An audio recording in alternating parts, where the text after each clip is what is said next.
Já vou dar logo boa noite, bom, tá funcionando agora, né? Tivemos um problema aí na primeira entrada, desculpe a quem estava, parece que não estava rolando, fiquei tocando aqui sem ouvir. Não, tava todo mundo ouvindo, só que tava ouvindo só o ambiente. Tá bom, beleza. Então vamos lá, já dá boa noite, estamos atrasados porque a gente entrou a primeira live aí e não deu muito certo. Mas vamos lá, vamos começar. Mais uma live do Guitarra Sem Bloqueios. Fala, Boni. Pra adiantar, o João Travassos. E João Travassos. João Travassos, figura importante aqui. Ele disse que essa música parece Incubus. Muito bem, João Travassos, muito bem. Essa música é quase do Incubus, E ela ficou muito conhecida pela versão do João, seu xará Coltrane. João Travassos. Você vê o nível de importância do João Travassos, Boni, entendeu? João Travassos, João Coltrane O João Travassos é amigo do JP? Ele é amigo do Adriano Travassos. Não conheço o João Travassos. Adriano Paternóstro. É tudo da mesma família. Os caras são carne de pescoço. Okay. Então já começamos com a presença ilustre. E o Valnei Natal disse que isso é coisa fina. Ô Valnei, grande presença aí também. Valnei, obrigado. Valnei, aluno do Guitarra Sem Bloqueios. Valnei, depois manda como é que tá aí os estudos lá no método, tá bom? É bom pra caramba saber aí os alunos. Essa semana a gente recebeu um monte de coisa dos alunos, Boni. É muito legal saber, acompanhar a evolução, ver a evolução de todo mundo que está estudando lá no Guitarra Sem Bloqueios, tá bom? Então estamos aqui em mais uma live do Guitarra Sem Bloqueios essa semana. Vamos tentar fazer tudo numa live só, falar dos assuntos e responder as perguntas que foram mandadas lá na caixa de perguntas que eu deixo sempre para responder aqui, beleza? Queria começar hoje, eu vou começar pela parte maior, que é a entrevista do John Scofield, mais um João, tá vendo? João Travassos, João Coltrane e agora João Scofield. Vamos começar pela entrevista do João Scofield com o pianista Pablo Held. Já falamos aqui, Pablo Held tem um canal chamado Pablo Held Investigates, né? É uma playlist do canal dele, que ele entrevista lá um monte de gente bacana. A gente já falou aqui da entrevista dele com Bill Stewart e hoje eu queria falar da entrevista com Joe Scofield.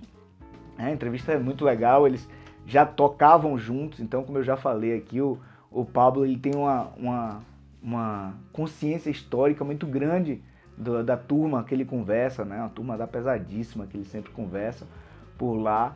E com o Joe Scofield isso fica mais agravado, né? Agrava ainda mais porque eles tocaram juntos, eles têm um projeto junto, né? Eu acho que o Pablo Held convida o John Scofield. E o John Scofield tem um respeito enorme por ele e repete várias vezes assim, durante a entrevista. O que é muito legal, né? Muito legal de ver a admiração que os músicos têm um pelo outro. Isso é muito bacana. A entrevista começa com o Pablo perguntando ao John como é que ele se prepara para tocar, né? Para gigs, para apresentações musicais. Aí o John fala que normalmente ele se prepara simulando, se imaginando, tocando com aquelas pessoas, tocando aquele repertório, tocando nos palcos que ele vai tocar, que é uma coisa super legal, né? Você estudar, fazer sua prática, sendo que você está se preparando para uma situação específica musical, se imaginando naquele lugar. Eu já vi várias vezes essa coisa da imaginação, de você se colocar no lugar onde você está, né, se preparando para, e a efetividade disso. Eu nunca fiz isso muito, mas já ouvi várias pessoas falar, e agora John Scofield é mais uma delas, né? E aí, nessa coisa do preparo para os shows, para as gigs, eles começam a falar de Jack DeJohnette, né? Um grande baterista, que John Scofield, ele fala que antes de tocar com Jack DeJohnette, já ouvia muito, né? O Jack em várias gravações, e que estava bem apreensivo, né? Antes da situação de tocar, porque ele achava que nada que Jack DeJohnette tocasse, que ele ia entender, né? Que ele ia estar o tempo todo ali se perdendo em forma, em quadratura, pelo nível de complexidade que Jack DeJohnette soa, né? Quando você ouve ele tocando, é incrível mesmo. Simplesmente, para quem não conhece, Jack DeJohnette é um baterista aí que precisa ser conhecido pelo maior número de pessoas possível. E ele fala o quanto isso não aconteceu, né? O quanto chegou lá, era tudo muito musical, o tamanho da musicalidade que Jack tinha e o quanto foi fácil, né, entender tudo de forma muito musical que o baterista estava tocando, né? E ele atribui isso a um conhecimento musical muito grande, né? Ele fala que Jack DeJohnette, apesar de baterista, conhece muito de harmonia, muito de música e de vários estilos, do pop ao rock, ao jazz, música clássica. Isso termina criando uma capacidade, uma musicalidade muito grande, né? Na hora de estar ali produzindo música, que não foi uma grande... que não foi um grande desafio, assim, foi, na verdade, um grande prazer, não teve a parte difícil que ele achou que ia se perder, né? E aí o Pablo pergunta sobre uma coisa muito interessante, assim, que é a variação de articulação, de tipos de emissão de uma mesma nota que John Scofield tem, uma coisa super característica dele, né? De estar paletando, ele tem essa coisa de paletar perto do captador aqui, perto do braço, desculpa, e longe do braço aqui, perto da ponta, né? Inflexionar. São diversas maneiras de articular uma mesma nota e criar expressão, né? Criar expressividade. O Pablo pergunta a ele como é que ele chegou nisso. E aí a resposta eu achei super engraçada, que na verdade o Scofield fala que ele sempre trabalhou o contrário. Ele trabalhou para deixar a emissão das notas no instrumento todas iguais. Só que isso, na verdade, é impossível, né? Porque a gente está emitindo nota com 4 dedos diferentes e aí a palheta às vezes para cima, às vezes para baixo. E ele fala que ele tentou muito isso e que em determinado momento ele viu que era impossível e ele resolveu abraçar essa coisa de interpretar cada nota de coisa diferente. Isso é super evidente quando John Scofield está tocando, né? Essa coisa da interpretação que ele tem de cada nota, interpretação de melodia. E eles começam a falar nessa coisa de interpretação de melodia do lirismo, né? Do lirismo no instrumento. Primeiro ele fala de quanto a guitarra, né, que nos Estados Unidos é guitar, mas o violão e a guitarra lá tem o mesmo nome, acoustic guitar e electric guitar. O quanto a guitarra como um todo, ele tem diversas estéticas, né, da música clássica, que tem o violão acústico, ao pop, ao rock, ao metal, ao jazz de tradicional, e o quanto é diverso a linguagem dentro do mesmo instrumento, né, quanto pode ser extremamente diferente uma coisa da outra. Ele fala disso, ele fala do lirismo, né, do instrumento, de você interpretar essas melodias, já emendando com a pergunta anterior.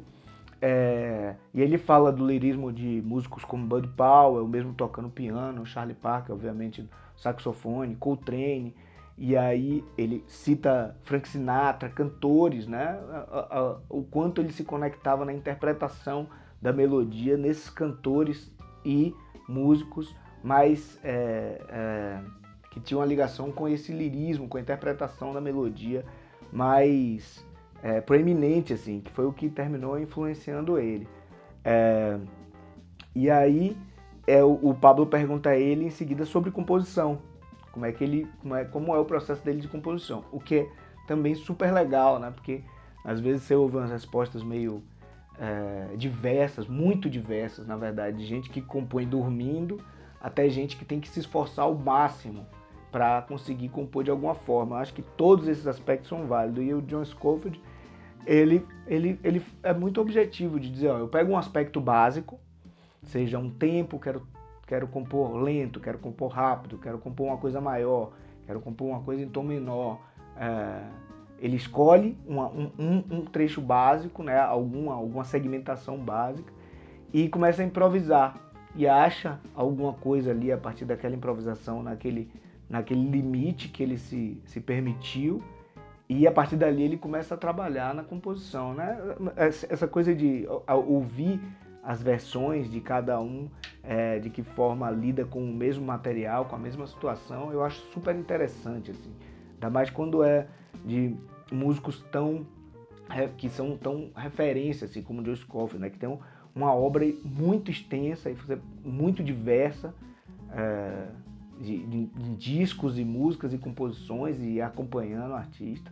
E aí você ouve a experiência falando de forma tão objetiva, assim, você descobrir ali de como é que eles procedem em todos os assuntos, não só dessa pergunta sobre composição, né? É engraçado que nessa hora ele fala dos Beatles, né? Ele tem uma composição ligada aos Beatles, que eles conversam lá, que na verdade de Beatles só tem os últimos 2 compassos, mas ele fala da importância dos Beatles para a geração dele, né? E uma coisa super interessante que eu achei é que ele fala de uma noite em que os Beatles tocaram nos Estados Unidos e que foi transmitido, né, para a nação inteira. Ele fala que a geração que tinha ali por volta dos 12 anos de idade foi toda impactada por esse mesmo momento. Assim, é uma coisa meio simbólica de você ouvir, né, que uma mesma noite mudou a vida de tanta gente, assim, né, ainda mais sendo um evento musical, como no caso dessa aparição dos Beatles nos Estados Unidos, né, que para quem não sabe, os Beatles são de Liverpool, da Inglaterra, então eles não chegaram nos Estados Unidos, obviamente, na mesma velocidade. Na época não existia internet, a comunicação era outra, não chegaram na mesma velocidade nos Estados Unidos com que eles foram conhecidos na Inglaterra, na Europa e etc. E que a partir daquele momento, obviamente, se tornaram a banda mais conhecida do mundo, né? Na minha opinião, inaugura ali a música pop, é uma grande revolução no mundo do entretenimento, no mundo da música em geral. Então ele cita os Beatles, né? Aí o Pablo pergunta a ele como é que ele escolhe os músicos para tocar com ele, né? Como é que o John Scofield escolhe os músicos. E ele fica todo sem graça, assim, é muito engraçado essa parte que ele fala, eu escolho com quem me faz soar bem. Não é horrível? Ele fala assim, não é horrível, tipo, é egoísta isso? E o Pablo fala, claro que não. Eu acho que a maioria das pessoas que tem a possibilidade de escolher com quem vai tocar, tem essa visão, né, de escolher com quem se sente bem musicalmente ali e fazer a música como um todo soar bem, né? Nesse tipo de música que a gente faz, é muito importante que ali a gente esteja se sentindo musicalmente bem, naquele momento, que a música vá se encaixando das pessoas que estão envolvidas na produção musical daquele momento, para que a música soe da melhor forma possível. Ele escolhe assim, ele fala, os caras que me fazem soar bem, eu termino priorizando, né? Ele tem uma longa jornada musical junto com o Steve Swallow, o John Scofield, né? Bill Stewart também. Realmente você vê a ligação que ele tem com certos músicos, que é bem longínqua, né? Vai de muito tempo atrás. E aí o Pablo conversa com ele sobre o que ele procura numa cozinha, mais especificamente no baixista. E mais uma vez ele fala uma coisa super interessante, né? Que ele vem de uma geração que os baixistas estavam começando a descobrir o mundo fora de tocar fundamental, a tônica ali, né? Do acorde. E que estavam indo para muito no lado oposto, né? Tocando muitas outras coisas que não a tônica, no momento em que estava soando o acorde.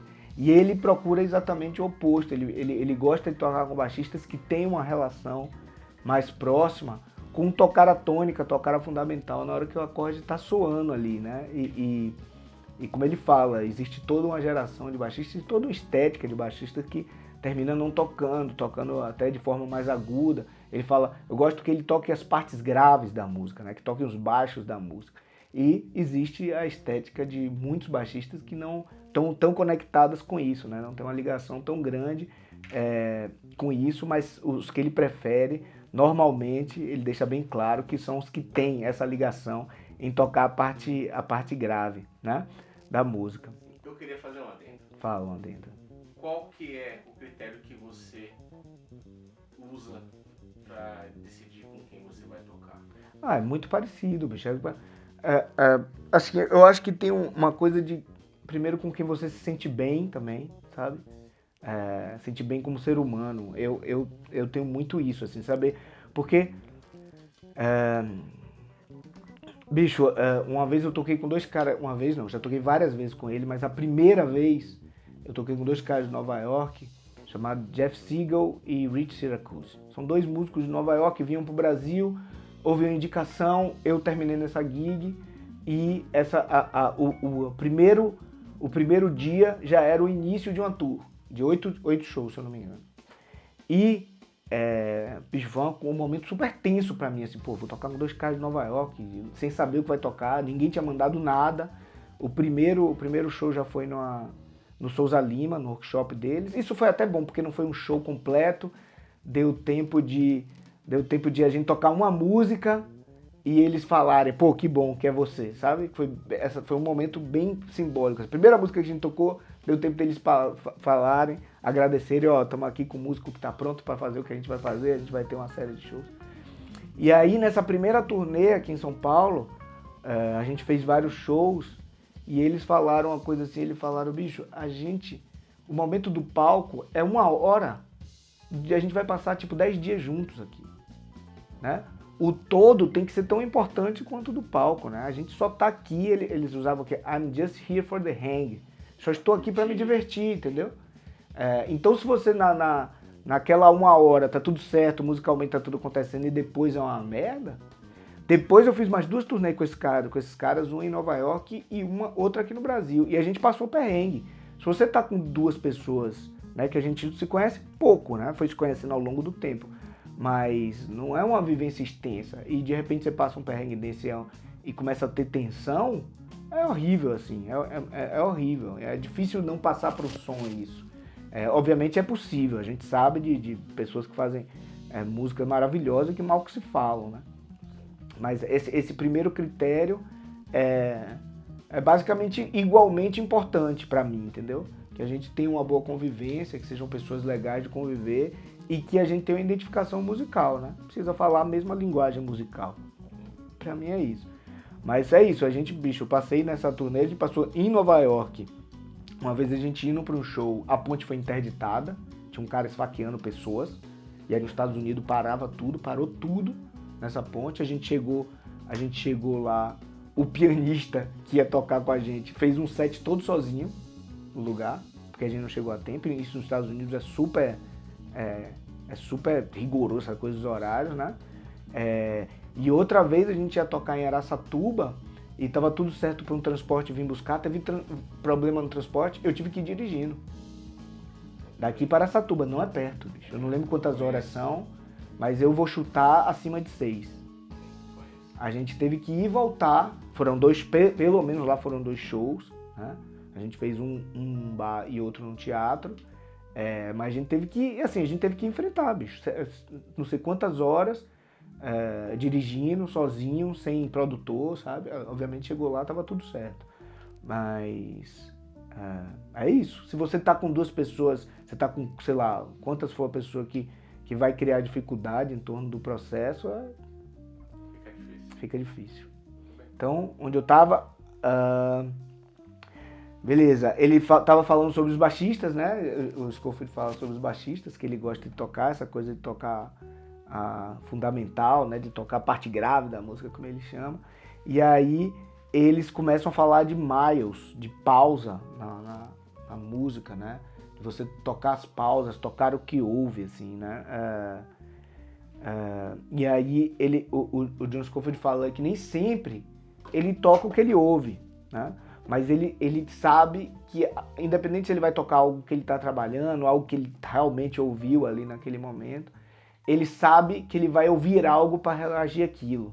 Isso para mim é super legal, porque nem sempre realmente você está assim, tudo está vindo para mim, né? Obviamente não sou John Scofield, mas ele fala isso, nem sempre, às vezes você vai tocar um material que você está trabalhando, que você está estudando, mas ele sabe pela experiência dele que o corpo dele, o ouvido dele vai reagir com algo àquilo ali, e a partir dali ele vai e segue uma sequência muito interessante, né? E aí, nesse assunto, eles começam a falar de Miles, né? A quantidade de espaço que Miles deixava ao tocar, e que Miles já tinha dito a ele, a Scofield, que eles obviamente tocaram e gravaram juntos, eles têm discos gravados juntos. John Scofield foi um dos guitarristas de Miles Davis, na década de 70, e ele fala que Miles dava aquelas pausas para ouvir e reagir ao que realmente estava acontecendo, né? Ele fala o quanto é preciso coragem para fazer isso, né? Para você realmente dar uma pausa, criar espaço ali.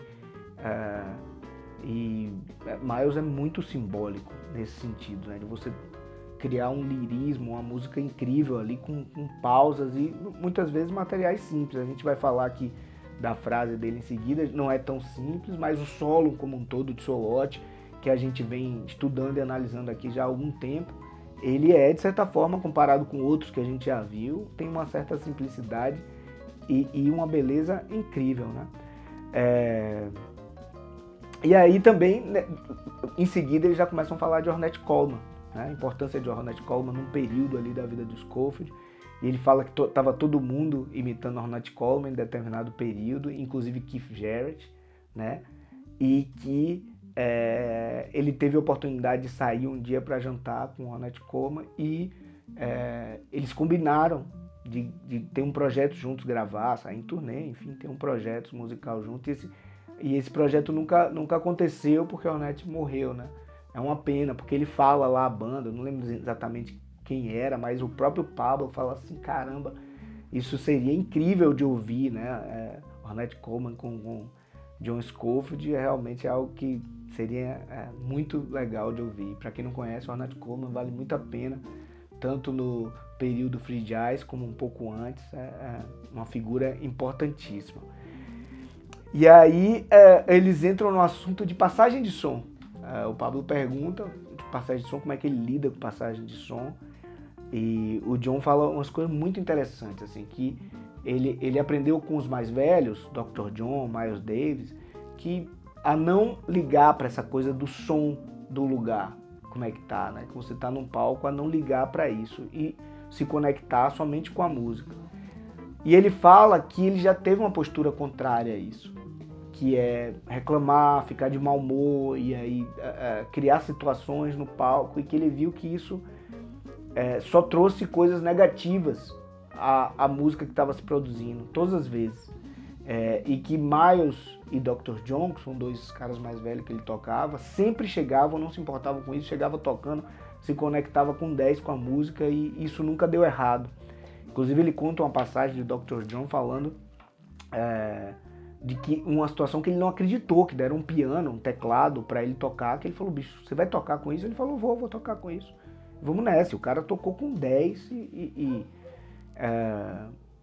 não fez diferença nenhuma para a música. E ele conta outro caso super engraçado, que é de um lugar que ele tocou durante anos no mesmo lugar toda semana, e que eles sempre chegavam, se incomodavam com o som do lugar, que era horrível o som do lugar, e que de repente todo mundo esquecia, quando via a música estava acontecendo assim da melhor forma possível, no momento que eles esqueciam que o som estava ruim, né? Deixavam para lá, e que isso era sempre por volta do terceiro set. Eles emendam esse assunto, e aí falando de Miles, né? Num período em que Miles convidou Gil Evans, o arranjador, para entrar no estúdio com eles, com essa banda que estava acontecendo, e transcrever as improvisações de quem estava ali.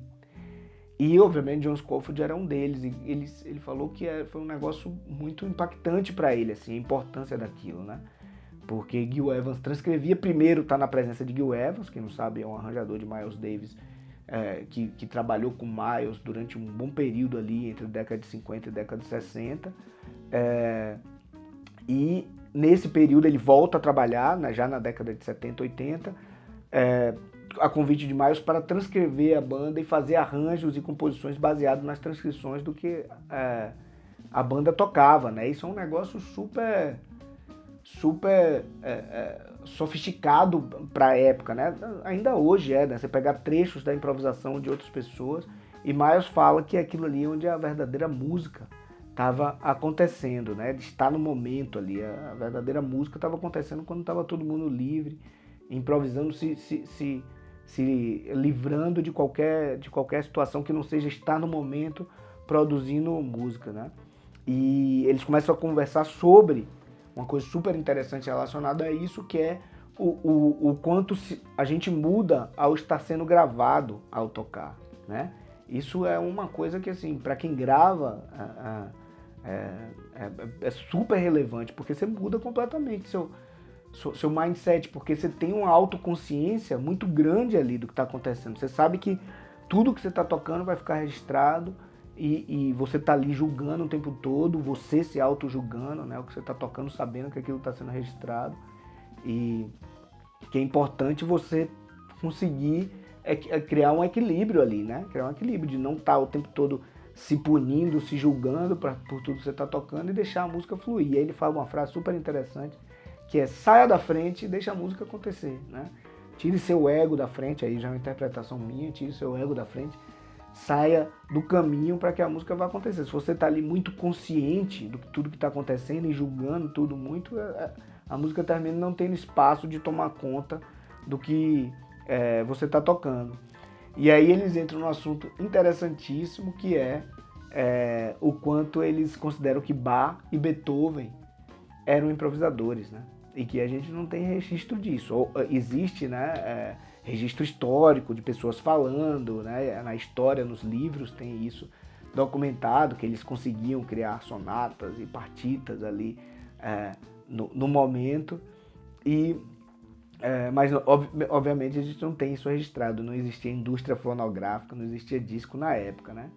E isso tem bastante a ver com o que a gente fala lá no Guitarra Sem Bloqueios, essa coisa de produzir música, né? Muitas vezes é difícil uma pessoa mais distante desse processo entender, mas fazer música é uma coisa só, assim, é só, tipo, tempos diferentes que você tem, né? Você compor uma música, quando você tem um dia inteiro para compor e depois, ou numa situação dessa, como se relata que Bach e Beethoven sentavam e compunham música do nada.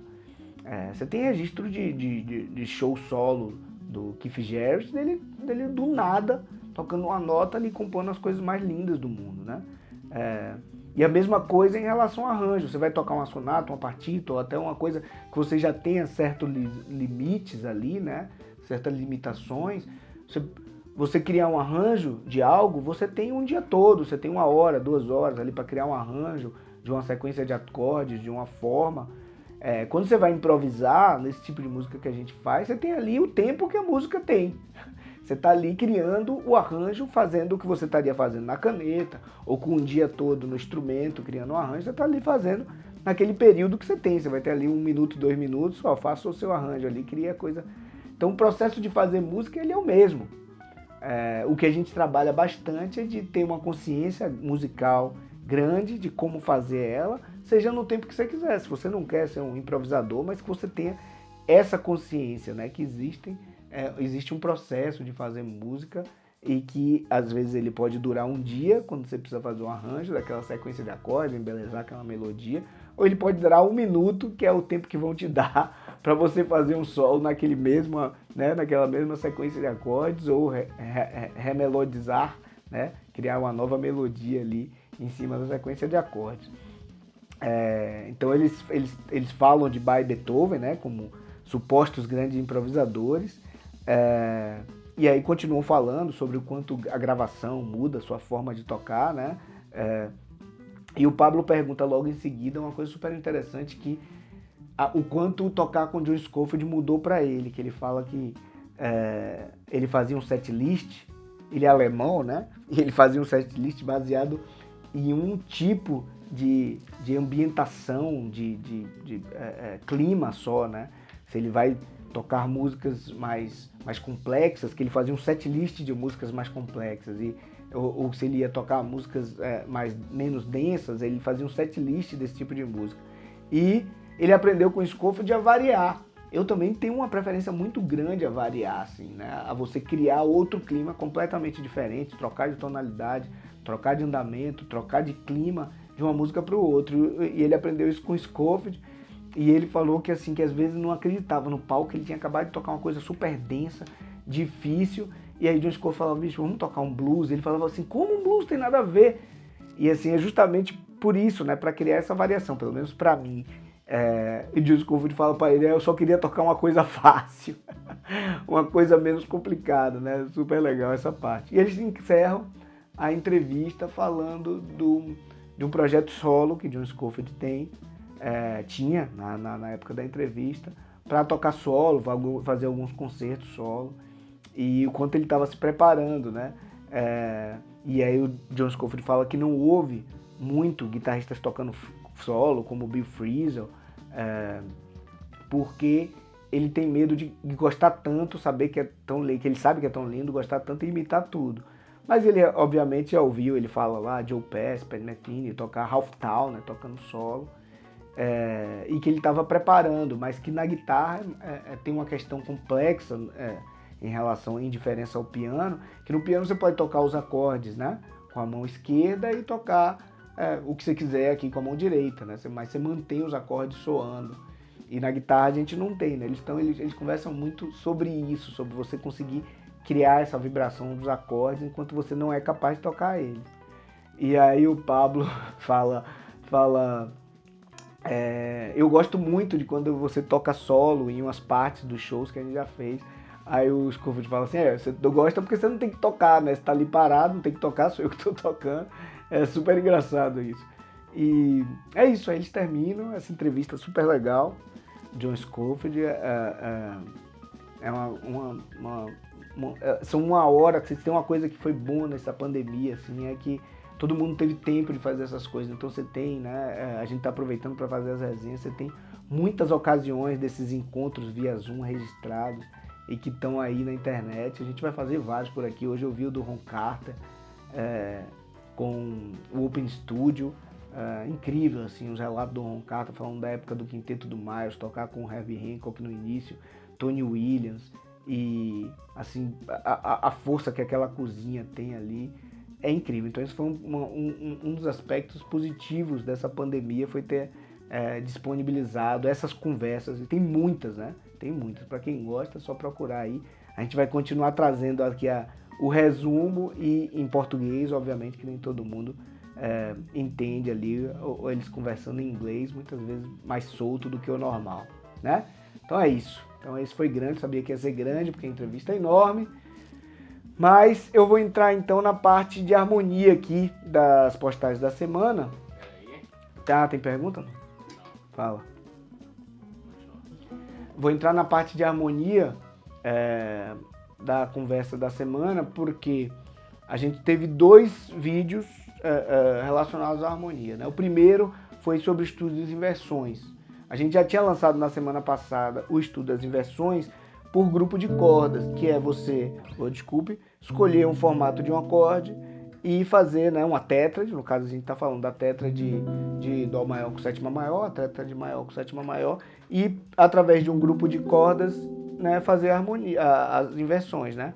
Onde era fundamental, na corda que está fundamental, você toca a terça, e aí cria tétrade. Onde tinha terça, você toca a quinta, cria tétrade. Onde tinha quinta, você toca a sétima, cria tétrade. Isso por grupo de cordas, que, né, a gente fez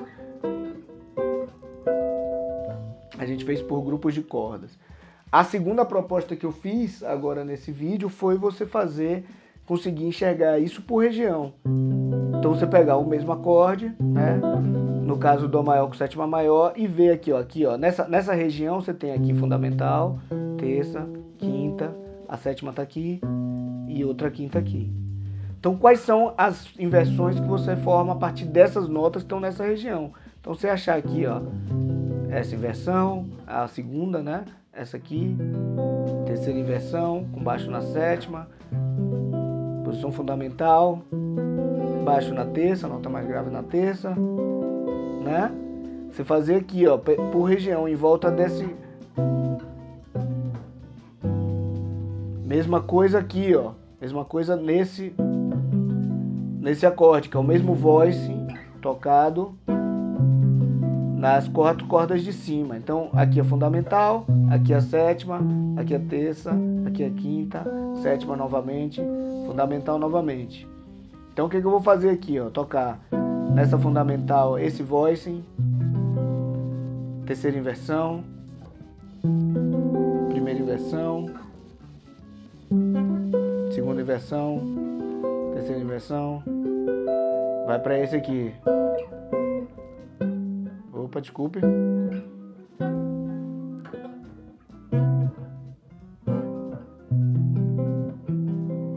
Né? Você ir descobrindo essas inversões. Aí aqui, mesmo voicing, né? Estamos com o mesmo voicing, só estamos trabalhando um voicing, que é esse voicing que tem fundamental, quinta, sétima e terça maior. Fundamental, quinta, sétima, terça maior. Fundamental, quinta, sétima e terça maior. Né? Então aqui você tem a fundamental, a sétima, quinta, terça maior. Fundamental de novo. Estado fundamental, posição fundamental, segunda inversão. Desculpe aqui, terceira inversão, segunda inversão. Aqui, ó, primeira inversão, voltando para esse, né? Que você veja essas inversões, é importante que você veja também por região. Muitos desses acordes, assim, eles não têm uma utilidade tão prática, tipo a terceira inversão numa região grave, assim, ele quase não soa relacionado ao dó maior, né? Mas é importante que você saiba essas inversões para você criar outros acordes. A gente vai chegar numa etapa de tipo, esse acorde, eu não gosto do som dele, mas aí você transforma, tipo, tira a quinta, a repetição da quinta, aí já toca aqui, ó, a terça 2 vezes, troca a terça pela nona, e aí você fazer as inversões baseados, tipo aqui, ó, em vez de fazer nas inversões, a gente vai fazer isso no futuro, né? Em vez de fazer fundamental, estado fundamental, primeira inversão, segunda inversão, com esses acordes, você vai fazer algum que você goste, no caso esse. Vamos fazer esse, aí faz esse aqui, ó. Esse aqui.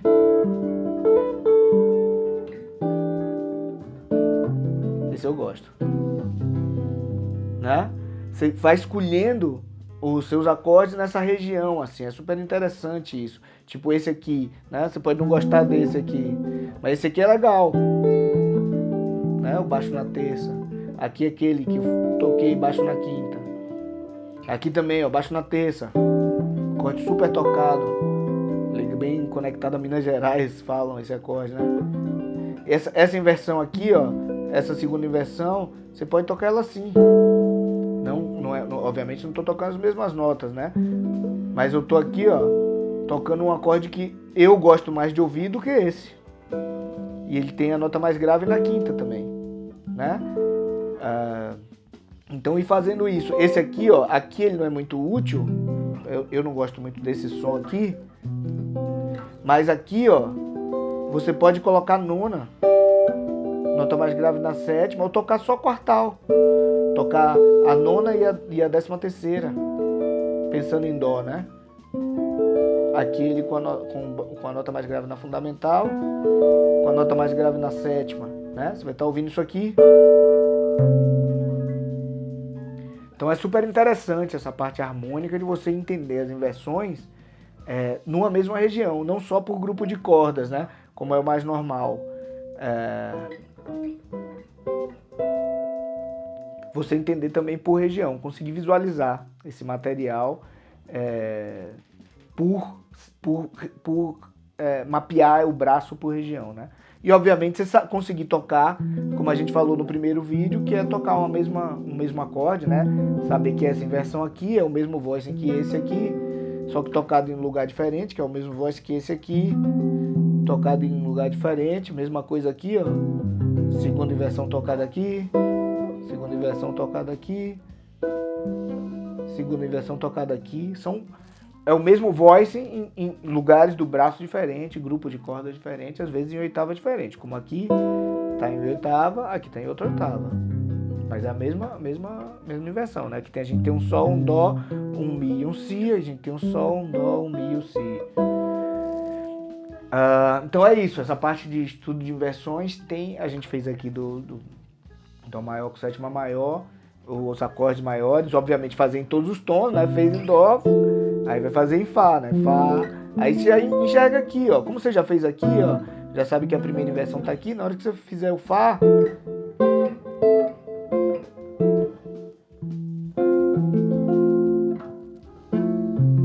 já conhece eles aqui, né? Da mesma forma você faz horizontal, tá aqui, ó, você procura a terça,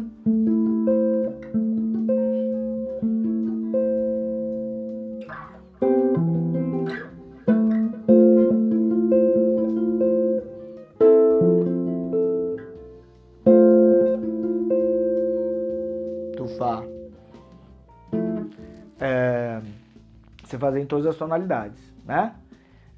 O outro vídeo também relacionado à harmonia foi o vídeo desse estudo que a gente está fazendo do modo alterado, né?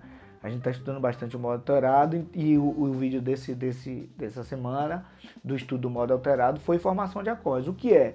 Você pegar um determinado acorde dominante, aqui o Mi, né? O acorde dominante, ele basicamente precisa ter a fundamental, né? Porque ele é um acorde que tem um nome, o baixo, no caso o Mi, a terça maior, a sétima menor, né? Então a gente tem ele aqui, nesse formato, Mi aqui, com esse voicing, né? Que fica Mi, Sol sustenido, Ré, Mi, Sol sustenido, Ré, que é fundamental, terça maior e sétima menor. Aí você vai fazer com esse voicing aqui, né? O que a gente está fazendo? A gente está incluindo as cores, as extensões da escala alterada nessas 3 notas. No caso, a gente primeiro colocou os arpejos com a quinta aumentada. Então a gente está fazendo os voicings assim.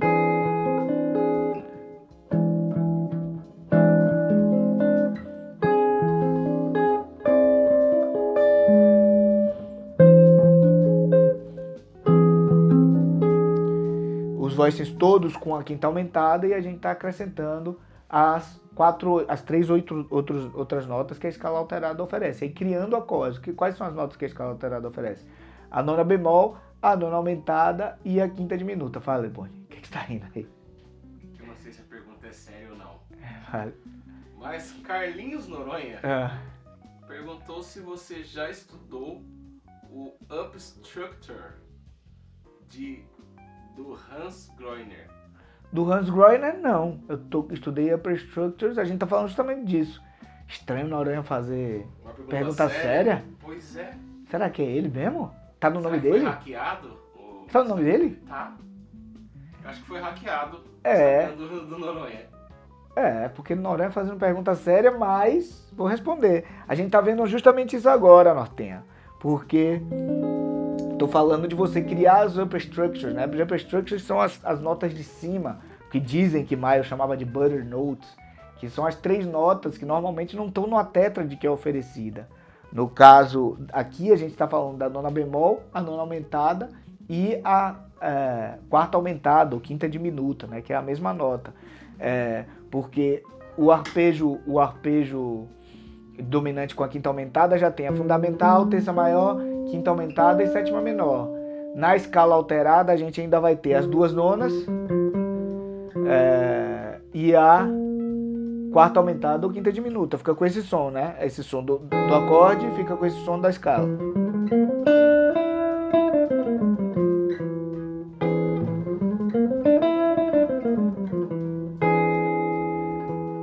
E aí, o que a gente está fazendo? A gente está criando acordes com esse som. Então aqui, ó, um dos que a gente criou é um super conhecido, que é esse aqui, ó. Fundamental, terça maior, sétima menor e a... Que no caso aqui é um acorde com 2 terças, né? Mas isso aqui é uma nona aumentada, né? Aqui só uma nona aumentada, porque a gente está falando de um acorde dominante. Então, ó, e a nona diminuta tá aqui, ó. Nona bemol, nona menor, nona diminuta. Mesma coisa aqui, ó. Fundamental, terça maior, sétima menor, nona aumentada. O Léo perguntou, você sabe quem é o Hans Groener? Não sei. Tá começando a aparecer. Tá começando a aparecer o que é. Eu vou dar um Google pra entender. Dá um Google aí pra gente ver. Então, a gente está criando acordes. Então, você pega aqui, ó, no caso, como a escala alterada é o 7º modo da menor melódica, a escala menor melódica é uma escala que gera acordes que eles podem ser muito intercambiáveis entre si. Então, quando você está aqui no Mi, né, soando um Mi,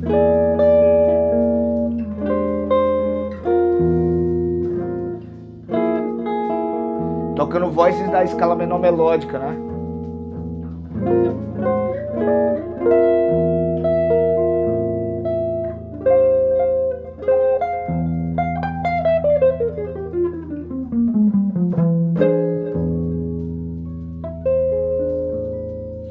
você pode usar as notas para criar os acordes. Não é à toa que você pode usar aqui, por exemplo, ó, o acorde de Lá bemol maior com a sétima maior, quinta aumentada, né? Ele é um voice para o Mi alterado. Aqui também, ó, é um Si bemol dominante com a quarta aumentada, mas ele pode ser um voice do Mi alterado. Aqui também, ó, um Lá bemol lídio, Lá bemol maior com a sétima maior e a quarta aumentada, mas ele, ó, um voice.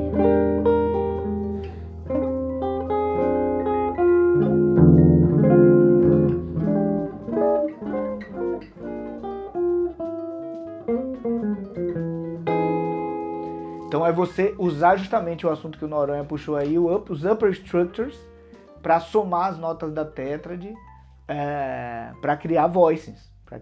Inclusive, você pode criar o voice somente com os upper structures, né? Somente com essas 3 notas. É porque no caso do dominante, você deixar a terça e a sétima de fora, você deixar o trítono de fora, esse som, né? É bem estranho, né? Mas no caso de outros acordes é bem comum tocar, por exemplo, somente as notas das extensões. A gente estava falando de Dó maior com sétima maior, né? Esse acorde aqui mesmo, ó, tirando a terça, você tem a... Vamos tocar aqui, ó. Você tem a terça maior, sexta maior, nona, quarta aumentada, né? Você tocar o fundamental... Eu tô tocando as upper structures e a terça aqui no baixo, né? Na nota mais grave. Toquei o Si bemol. Tocando aqui. Então é isso. Vamos falar muito de upper structures ainda por aqui. Muito obrigado, senhor Carlos Carguejo Noronha, pela pergunta. E aí eu entro no último assunto para ver se vai dar tempo de responder pergunta. Eu tô achando que não vai dar. Não vai dar merda. Então eu vou entrar no último assunto, que é essa frase do Miles, que é a frase do B na hora que ele entra no So What. Ele toca essa frase aqui.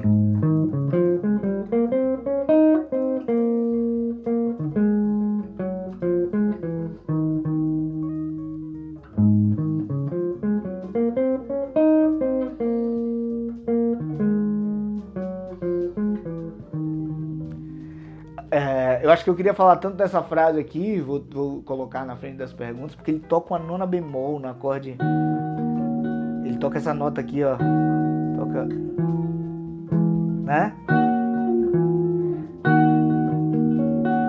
Ele toca um Mi natural no Mi bemol. Que aqui é o típico caso onde esse Mi natural teria que ser chamado de Fá bemol, sabia, Boni? Que a gente tá... Num acorde de Mi bemol, você não poderia ter o Mi natural, né? Na teoria, aquela coisa da teoria. Você tem que chamar esse acorde, essa nota aqui de Fá bemol. Fá bemol. Né? Então ele toca aqui, ó. Ele começa na quarta grave. Na quarta grave, fundamental, sétima, terça menor. Não. Nona, quarta para terça menor. Aí faz quinta, sexta maior, já mostrando que tá no dórico. Sétima menor, volta, fundamental.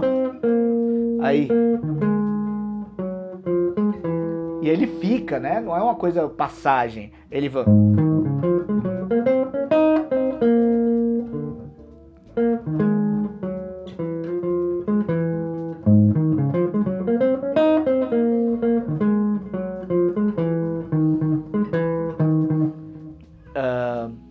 Então ele faz essa frase que é super bonita.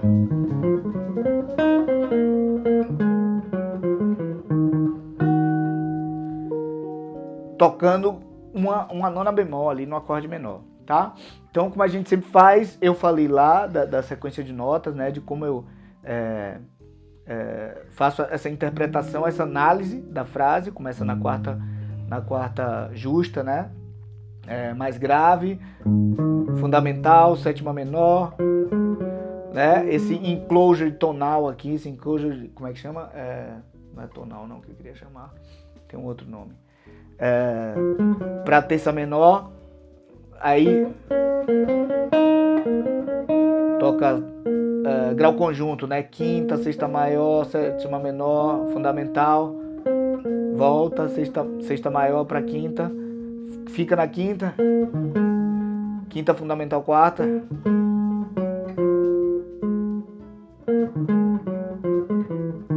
e aí faz terça menor, nona, quarta justa, nona bemol, fundamental, termina 2 vezes. E aí, uma coisa que eu sempre sugiro aqui no estudo dessas frases, quando você está fazendo, é que você vá para outra região e tente achar essa frase, né? Que você vá assimilando esse vocabulário em outras regiões. A princípio, uma coisa que eu sempre sugiro é que você vá, da mesma forma que você está aqui, ó, você sabe que o arpejo de Mi bemol é esse, né? Começando aqui com o dedo 4, que é mais, ó, né? Que ele está aqui usando essa região, né? É isso?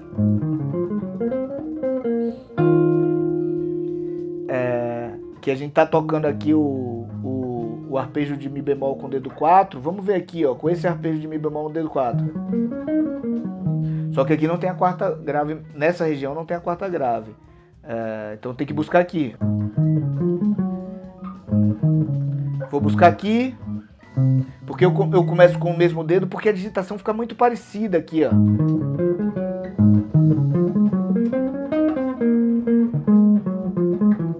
É muito fácil.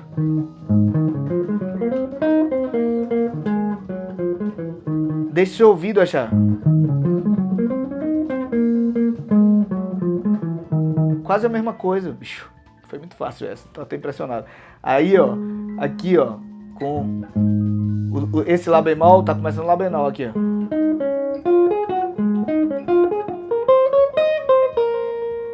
Aí, agora ficou difícil.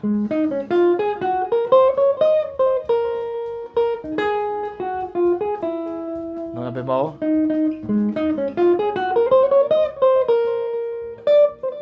Tá.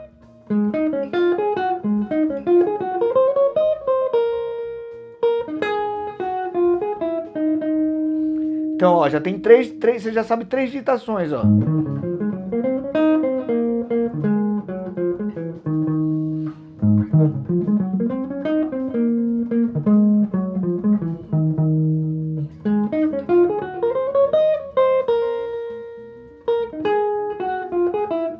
Essa aqui é um pouco mais diferente por causa da corda Si, né? Um pouco mais difícil por causa da corda Si. Aí já sabe em 3 locais diferentes, você vai achando pelo som aqui.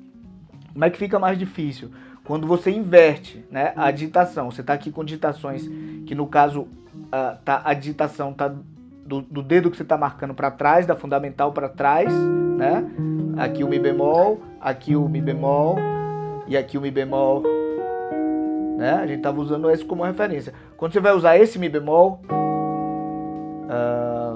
aí, ó, a quarta tá aqui, já vai mudar a lógica, porque vai ficar... Já fica difícil. Então.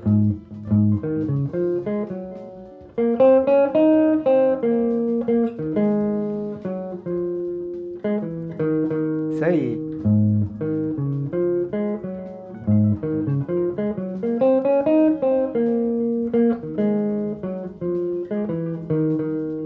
Tá vendo? Nesse aqui, nesse Mi bemol. Então você já sabe, você vai... Da mesma forma que você sabe aqui o arpejo, sabe a escala de Mi bemol dórico, você agora sabe essa frase.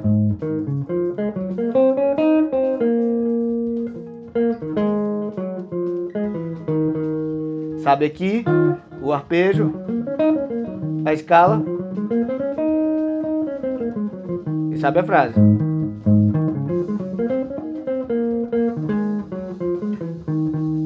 Mesma coisa aqui, ó. Arpejo, escala e a frase.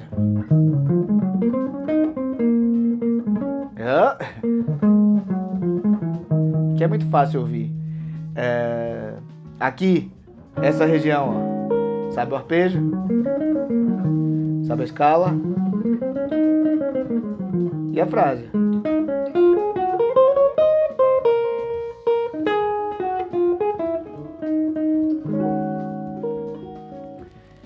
Então, esse processo de você ir pegando cada um dos vocabulários que você sabe, que você está trabalhando, qualquer material musical que você esteja trabalhando, e conseguir aplicar ele, utilizar ele, qualquer ele que seja, de forma musical, pelo braço todo, é o que a gente mais trabalha lá no Guitarra Sem Bloqueios. É basicamente a fundamentação do método, que a gente se finca, né, em 4 pilares, que é o equilíbrio, no equilíbrio de 4 pilares, que é a parte auditiva, que é isso, você sabe uma frase, né?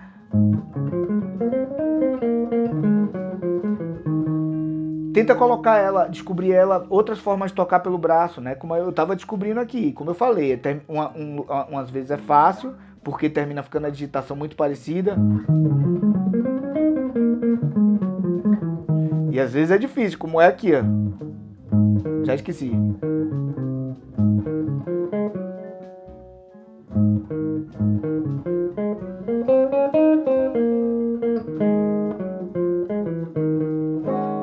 Né?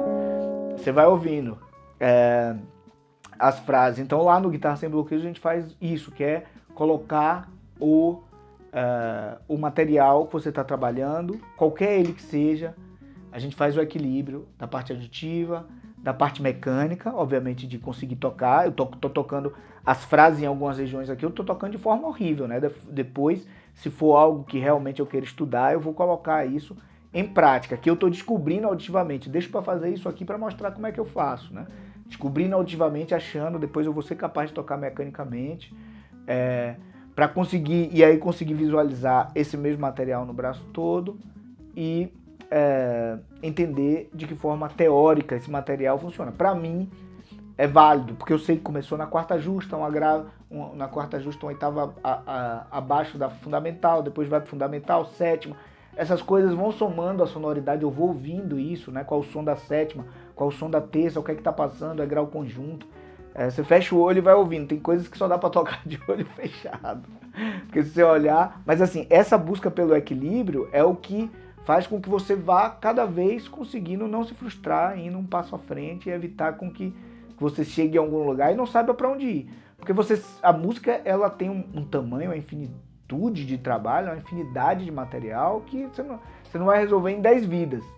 Então, se você tiver tudo que você está trabalhando de forma equilibrada, assim, entendendo auditivamente, sabendo colocar no braço, você vai estar sempre entusiasmado com o processo de estudo. Fala, Boni, para fechar, Precisamos fechar. Precisamos fechar? Sim. Então, beleza. Então, pessoal, quem tiver interesse, o método Guitarra Sem Bloqueios, tem o link na bio, nas descrições a gente coloca sempre, www.guitarrasembloqueios.com.br. E é isso aí, eu prometo que respondo as perguntas que foram enviadas essa semana na live do sábado que vem. E é isso, até lá, obrigado a todo mundo. É isso aí. Valeu. Galera, boa noite.